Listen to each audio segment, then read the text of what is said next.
नमस्कार, खेत खजाना में आपका स्वागत है। आज 25 मार्च है और दिन है शुक्रवार।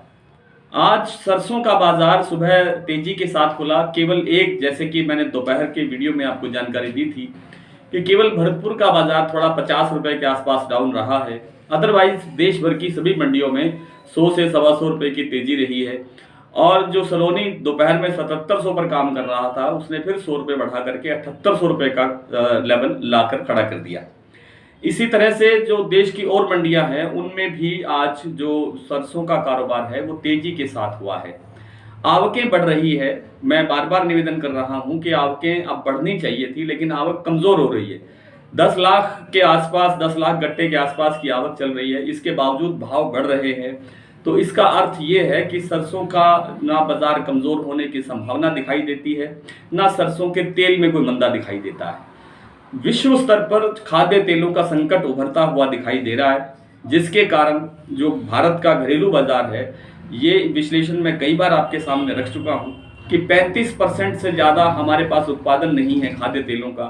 हम 65% से ज़्यादा का आयात करते हैं, और आयात इस बार संकट में है क्योंकि ब्राज़ील में फसल कमज़ोर है, अर्जेंटीना में फसल कमज़ोर है, अमेरिका में फसल कमज़ोर है सोयाबीन की, तो वहाँ से आयात आने में थोड़ा दिक्कत हो सकती है। और इंडोनेशिया ने पाम तेल के निर्यात पर जो नियम कठोर किए हैं, उससे भी असर पड़ेगा बाजार पर। या तो वहाँ तेल महंगा हो जाएगा और आयात सस्ता नहीं पड़ेगा, फिर दिक्कत होगी। और ये भी मैं आपको बता रहा हूँ बार बार कि जो नई सरसों आ रही है, अब तक जितनी भी सरसों आ रही है, वो सारी की सारी रिफाइन बनाने में जा रही है। हरियाणा, पंजाब, उत्तर प्रदेश, दिल्ली, हर जगह पर रिफाइन की मशीनरी लग रही है, और रिफाइन बनाने में ही नई सरसों का प्रयोग हो रहा है। तो सरसों का तेल तो अभी बन ही नहीं रहा है, तो सरसों के तेल में भी मंदी नहीं है, सरसों के बाजार में भी मंदा नहीं है। मैंने ये भी निवेदन किया था कि जयपुर का जो बाजार है 42% का, वो 7000 से नीचे नहीं जाएगा, और अभी तक ईश्वर की कृपा से वो 7000 से नीचे नहीं गया है।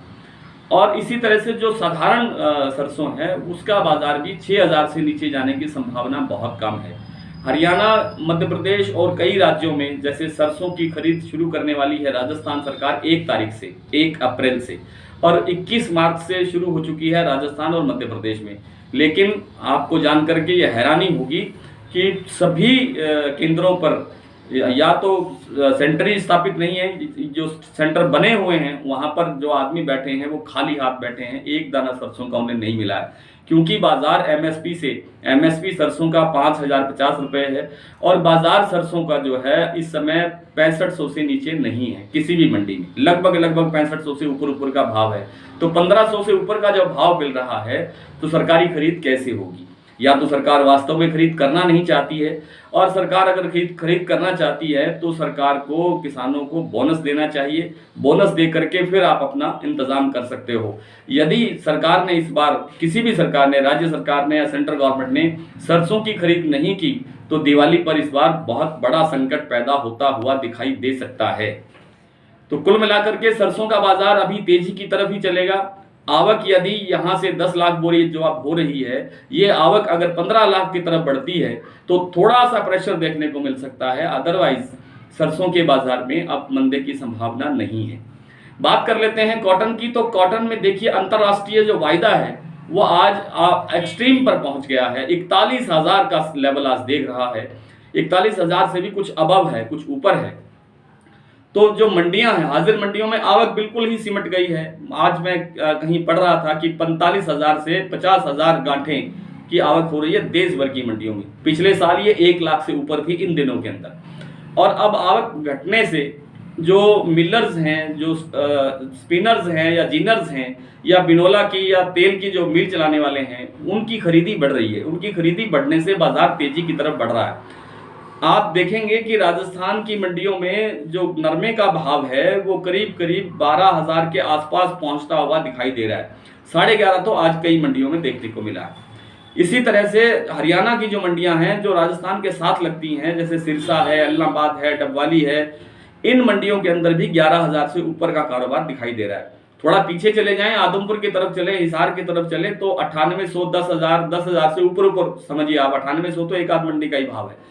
तो कुल मिलाकर के कॉटन बाजार के अंदर अभी मंदा नहीं है। कम से कम 1 सप्ताह तक कॉटन बाजार में मंदा नहीं आने की संभावना है। कुछ साथियों ने पूछा है गेहूं के बारे में, तो गेहूं के बारे में अभी से बड़ी तेज चर्चा होने लगी है। पहली बात तो ये है कि गेहूं का जो एमएसपी है वो 2015 रुपये है, लेकिन अभी जो बाजार में हलचल हो रही है, या मध्य प्रदेश की या छत्तीसगढ़ की कुछ मंडियों में जो गेहूं आ रहा है वो 2100 से लेकर के 2250 रुपये तक बिक रहा है। इसलिए गेहूं का जो निर्यात है वो बहुत बड़े स्तर पर बढ़ रहा है। रूस जो सबसे बड़ा निर्यातक था, यूक्रेन भी बड़ा निर्यातक था, वहां से निर्यात नहीं हो रहा है गेहूं का। तो जो वहां से गेहूं लेने वाली कंट्रीज हैं, देश हैं, वो सीधा भारत से संपर्क कर रही हैं। भारत का जो निर्यात का लक्ष्य है वो मुझे लगता है कि अगले साल यानी इस सीजन की, गेहूं की सीजन के तुरंत बाद में 125 लाख मीट्रिक टन से अधिक पहुंच जाएगा, जो इस समय करीब 75 लाख मीट्रिक टन का हो चुका है। डिमांड बहुत ज़्यादा है, इसलिए गेहूं का बाजार अभी तेजी की ओर ही बना रह सकता है।